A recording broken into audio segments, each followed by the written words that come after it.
나스닥은 올랐지만 기름값이 불안하다. 사우디, 바이든의 증산 선물 줄까? 지난주 뉴욕 증시가 오랜만에 웃었습니다. 월간으로도 지난해와 올해를 통틀어 가장 많이 올랐습니다. S&P 500 지수는 최근 거래일인 29일 3거래일 연속 상승하며 4130.29포인트에 마감했습니다. S&P 500의 7월 한 달 변동률은 9.1%로 2020년 11월 이후 월간 기준 최대폭의 상승입니다. 물론 올 들어서는 여전히 13.3% 하락했지만 지난달 말까지 연초 대비 하락폭이 마이너스 20.6%였다는 점을 고려하면 손실폭을 상당히 줄였습니다. 나스닥의 7월 상승은 더욱 가팔랐습니다. 29일 1.88% 오른 12,390.69로 마감한 나스닥은 지난 한 달 상승률이 12.3%를 기록했습니다. 이는 2020년 4월 이후 2년 3개월 만의 최대 상승입니다. 2020년 4월은 코로나19 팬데믹에 따른 충격으로 증시가 폭락한 후 급반등했던 시기라는 점을 고려하면 지난달, 특히 지난주의 랠리는 어느 정도 역사적인 수준이라고 볼 수 있겠습니다. 다우존스 지수도 7월 6.7% 올랐습니다. S&P 500과 마찬가지로 2020년 11월 이후 가장 많이 올랐습니다. 최근 뉴욕 증시의 상승 원인은 크게 두 가지입니다. 첫 번째는 실적입니다. 애초 투자자들은 경기 하락 추세를 고려해 주요 기업들의 실적이 상당히 떨어질 것이라고 우려했는데요.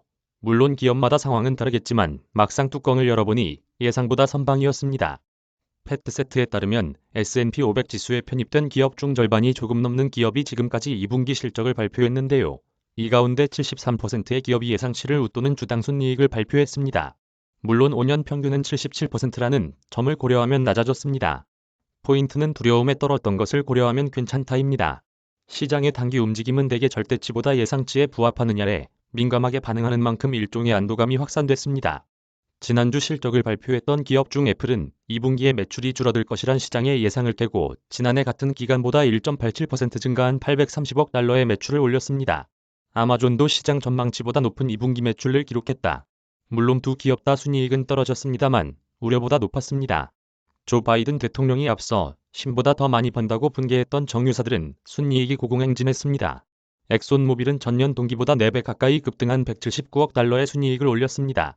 쉐브론도 순이익이 4배 가까이 급증한 116억 달러를 기록했고 쉘도 167억 달러였습니다. 이에 힘입어 에너지 관련 ETF도 고공행진하는 모습입니다. 최근 랠리의 두 번째 이유는 27일 있었던 연방준비제도의 7월 연방공개시장위원회 이후 기자회견 때문입니다.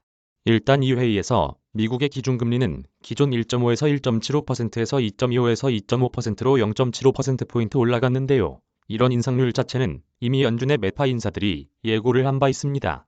아주 큰 폭의 인상이지만 이미 예상했었다는 점에서 크게 시장에 충격을 주지 않았고요.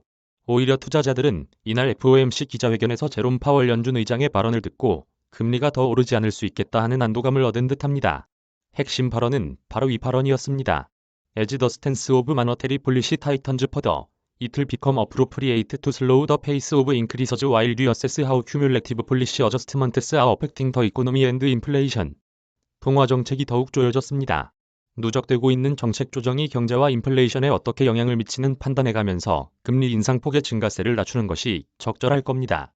물론 파월 의장은 앞으로 9월 FOMC 이전에 예정된 지표를 보면서 9월에 0.75%포인트를 또 올릴 수 있다고도 했지만 가장 기본 전제가 증가폭을 낮추는 것이라고 시장이 인식하기에 충분한 발언이었습니다. 실제 지난주 랠리의 시작은 사실상 이 발언이 나온 7월 27일 오후 2시 30분께부터였습니다. 그리고 27, 28, 29일 3일간의 상승이 7월 전체 상승의 절반을 넘을 정도였습니다. 상황이 이렇다 보니 장밋빛 전망을 내놓는 목소리도 등장하기 시작했습니다. 월가의 대표적 낙관론자인 펀드스트랙 글로벌 어드바이저의 톰 리 대표는 최근 이벤트들은 주가가 바닥에 있는 신호를 보내고 있다며 올해 말 새로운 고점을 경신할 수 있을 것이라고 말했습니다. 다만 거시 경제 환경 자체가 달라진 게 없어서 조심해야 한다는 목소리가 더 커 보입니다. 웰스파고의 선임 글로벌 마켓 전략 가인 사미어사마나는 시장이 성급하게 인플레이션과에 대한 승리선을 하고 있는 것으로 보인다며 지난주 흐름은 파월 의장이 내놓은 메시지와는 완전히 동떨어져 있다고 지적했습니다. 지난주 연준 발언 이후에도 중요한 지표가 3개 정도 나왔습니다. 간략히 짚고만 넘어가겠습니다. 2분기 미국 국내 총생산입니다. 연이율 마이너스 0.9%로 1분기 마이너스 1.6%에 이어 2개 분기 연속 하락입니다. 경기 침체 논란도 계속 이어지고 있습니다. 월가의 시각으로 보면 GDP가 낮을수록 연준이 통화 정책을 옥죄기 어려워진다는 의미이기 때문에 시장의 랠리는 이어졌습니다. 내용을 뜯어보면 주택 등의 분야에서 연준의 금리 인상 영향도 어느 정도 엿보입니다. 재고 생산하거나 수입한 상품 중 아직 판매되지 않은 채 남아있는 양인데요. 전체 GDP의 2.01%를 갉아먹었습니다. 단일 구성 요소 중 가장 큰 GDP 하락 요인이었습니다. GDP는 소비자들이 돈을 덜 쓰거나 기업과 정부가 투자를 줄이면 감소하는 구조다. 재고가 성장률을 갉아먹었다는 것은 기업들이 이전에 구매해놓은 상품이 안 팔린 채 남아있는 경우가 많아 2분기에는 재고 마련에 덜 투자했다는 의미다. 여전히 재고 비축을 위한 투자를 하긴 했지만 1분기 때보다 감소했습니다. 뉴욕타임스는 재고가 전체 성장을 끌어내렸다고 평가했다. 가격이 올라 소비를 줄이는 것 같습니다. 주택건설 전분기 대비 14%가 감소했습니다. 기준 금리 상승을 뛰어넘는 모기지 상승이 이 같은 결과를 초래했습니다. 비주택건설 11.7% 감소했습니다. 금리가 상승하면서 공장 투자나 창고 건설이 줄었기 때문입니다. 연방정부 지출 3.2% 감소했습니다. 전략 비축률을 풀고 코로나19 기간 동안 확대했던 재정 운용을 줄이면서입니다. 29일에는 미 고용부에서 2분기 고용 비용을 발표했습니다. 전년 대비 5.1% 상승했으며 1분기 4.5%보다 0.5%포인트 상승했습니다. 2001년 이래 가장 큰 폭입니다. 인플레이션을 강화하는 요인이 될 수 있습니다. 오마 샤리프 인플레이션 인사이트 대표는 연준 관계자들이 밤에 잠 못 들게 하는 수치라고 말했습니다. 같은 날 연준이 정책 결정의 기준으로 삼는 미 상무부의 개인 소비 지출도 발표됐습니다. 전년 동월보다 6.8% 올라 1982년 1월 이후 가장 많이 올랐습니다. 근원 PCA도 0.6% 올랐습니다. 다만 이는 6월 수치라는 점에서 시장의 충격은 덜한 듯 보입니다. 이미 9.1%라는 6월 소비자 물가지수를 봤기 때문에 시장이 일종의 예방주사를 맞은 격입니다. 다만 두 지수 모두 연준이 긴축에 박차를 가하는 쪽의 근거 논리가 되기 때문에 추후 지표를 잘 살펴보아야 하겠습니다. 3일 오펙 증산회의, 기름값 우려 재발할까? 이번 주에도 시장과 연준의 결정에 영향을 미칠 만한 이벤트가 여러 개 예정돼 있습니다. 일단 실적 발표는 S&P 500 기업 가운데 148개 기업이 예정돼 있습니다. 실적 호조가 있을 경우 이에 따른 안도, 랠리가 이어질 수 있을지 주목됩니다. FOMC가 끝나서 연준 인사들이 외부 발언을 재개합니다. 이번 주에 3명의 연준 인사가 외부 발표를 합니다. 아마도 올해 말 도달하게 될 금리 수준이 어느 정도인가에 대한 힌트를 시장은 얻고자 할 겁니다.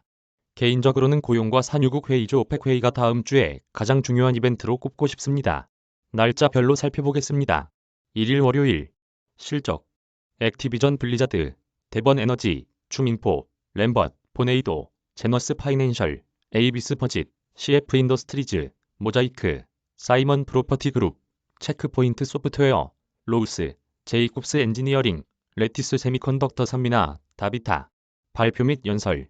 오전 9. 45 S&P 글로벌 미국 제조업 PMI. 오전 10. 00 ISM 제조업 지수. 오전 10. 00 건설 지출. 2일 화요일. 실적. 캐터필라, PP, 듀폰, 길리어드 사이언스, 우버, 제트블루, 메러선 페트롤리엄, KKR, 몰슨 쿠어스 베버리지, 이튼, 오틀리, S&P 글로벌, 일리노이 툴워크, 커민스, 익스페디터스, 페라리, 시저스 엔터테인먼트, 스타벅스, 에어비앤비, 어드밴스드 마이크로 디바이스, 페이팔, 오웬스 일리노이, 어슈런트, 옥시덴탈 페트롤리엄, 체사피크 에너지, 코테라 에너지, 메리어트. 일정 및 연설. 오전 10. 00 찰스 에반스 시카고 연은 총재 연설. 오전 10. 00 구인 이직 보고서 구인 건수. 오후 6. 45 제임스 블러드 세인트루이스 연은 총재 연설. 이날 발표할 스타벅스의 예상 실적은 매출 81억 달러, 주당 순이익 9.76달러입니다. 최근 노숙자 문제 등 근로자의 안전 문제가 있는 매장을 추가 폐쇄하겠다고 하는 등 매장 축소에 직원들의 노조 창립 움직임, 경기에 따른 수요, 비용 증가 등이 포인트로 꼽히고 있습니다. 3일 수요일. 실적. 부킹홀딩스, 이베이, CVS 헬스, 모더나, 다나, 리저네론, 언더아머, 엑슬론, 로빈후드, 클로락스, MGM 리조트, 메러선 오일, 고데디, 뉴욕타임스, 아이로봇, APA, 벨보라인, IM골드, 코파홀딩스, 네이버스 인더스트리스, 킨드릴. 일정 및 연설. 오전 9. 45 S&P 글로벌 미국 서비스업 PMI. 오전 10. 00 ISM 서비스 지수. 오전 10. 00 내구재 주문. 유럽 오후 1. 00 오펙 플러스 화상회의. 이날 한국 시간 오후 10시에 오펙과 오펙 플러스의 화상회의가 열립니다. 핵심은 추가 증산을 하느냐, 하지 않느냐인데요. 현재로서는 일부 관계자는 증산 논의가 있다. 일부 관계자는 현재 생산량이 그대로 갈 것이다. 엇갈린 보도가 나오고 있습니다. 연준의 경우 물가지수 중에서도 개인 소비 지출, 그 중에서도 기름과 식료품 가격을 뺀 근원 PCE를 정책 기준으로 삼는데요. 물가 목표가 2%라는 표현도 근원 PCE 기준입니다. 6월 4.8%이기 때문에 목표치 2배입니다. 그런데 최근에는 기름값을 포함한 물가에 대해서도 연준이 상당히 신경 쓰는 모습입니다. 파월 의장은 지난주 기자회견에서 소비자들은 근원 물가와 헤드라인 물가를 구분하지 않는다라고 할 정도였습니다. 이는 돌려 말하면 소비자 입장에서는 기름값과 식료품 값이 현재 체감 물가의 핵심인데 이를 고려하지 않은 통화정책은 국민들의 공감을 얻을 수 없다는 이야기겠지요. 만약 오펙 회의에서 증산이 결정되지 않을 경우 국제 원유 가격은 상승 가능성이 큽니다. 이미 영국 북해산 브렌트유는 오펙 플러스가 증산하지 않을 가능성을 우려해 요 며칠간 크게 올랐습니다. 현재 러시아가 유럽으로 가는 천연가스의 공급을 평시에 20% 수준으로 줄였기 때문에 모자란 가스의 대체 수요가 원유로 넘어올 가능성까지 생각하면 이날 회의 결과가 전체 인플레이션 기대 심리에 영향을 미칠 가능성을 배제하기 어렵습니다. 향후 연준의 긴축 완화를 위해서도 사우디의 증산 결정이 중요합니다. 현재로서는 증산 여력이 있는 곳은 사실상 사우디와 UAE 정도입니다. 증산 가능폭이 크지 않더라도 증산이 결정된다면 연준과 바이든 행정부가 일단 한숨을 돌릴 수 있을 것 같습니다.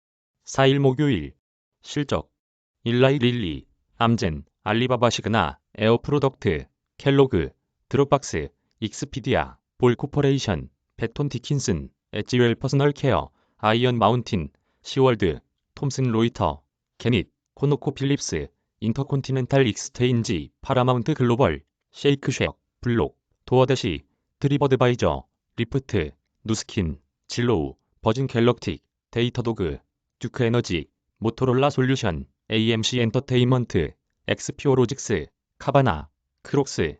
일정 및 연설. 오전 8. 30 신규 실업 수당 청구 건수. 오전 8. 30 무역 수지. 오후 12. 공공 로레타 메스터 클리블랜드 연은 총재 연설. 5일 금요일. 실적. 알리안츠, 캐노피 그로스, 시네마크, AMC 네트워크스, 드래프트 킹스, 웨스턴 디지털, 리버티 브로드밴드, 플로어르, 고고. 일정 및 연설. 오전 8. 30 실업률. 고용보고서가 나오는 날입니다. 시장에서는 7월 비농업 고용자 수는 25만 명 증가해 전달 기록한 37만 2천 명 증가보다 부진할 것으로 예상하고 있습니다. 일단 25만 개의 일자리가 늘고 실업률은 전월과 같은 3.6%가 나올 것이라는 게 시장 전망치입니다. 뱅크 오브 아메리카는 점진적인 증가 수준인 노동시장이 다소 완화될 신호가 나오고 있다고 관측했습니다. 고용은 물가와 함께 연준의 핵심 목표입니다. 파월 연준 의장은 이번 FOMC에서 여러 차례에 걸쳐 고용을 튼튼한 수준으로 유지하면서 물가를 낮춰야 한다고 강조했습니다. 시장의 시각에서는 실업률이 더 낮아지는 경우가 오히려 연준의 긴축 행보를 부추길 수 있습니다. 이에 현재 시장의 예측 정도대로 나오면 시장 흐름에 큰 영향을 주지 않을 수 있다는 전망이 나옵니다. 6일 토요일. 실적. 버크셔 해서웨이. 이번 주는 결국 실적이 지난주의 분위기를 이어가느냐, 고용이 예상 외의 변동이 있을 것이냐, 오펙의 증산 실패가 유가 상승 우려를 불러일으킬 것이냐가 시장의 심리를 움직일 것 같습니다. 뉴욕 김은목 특파원 이메일 주소.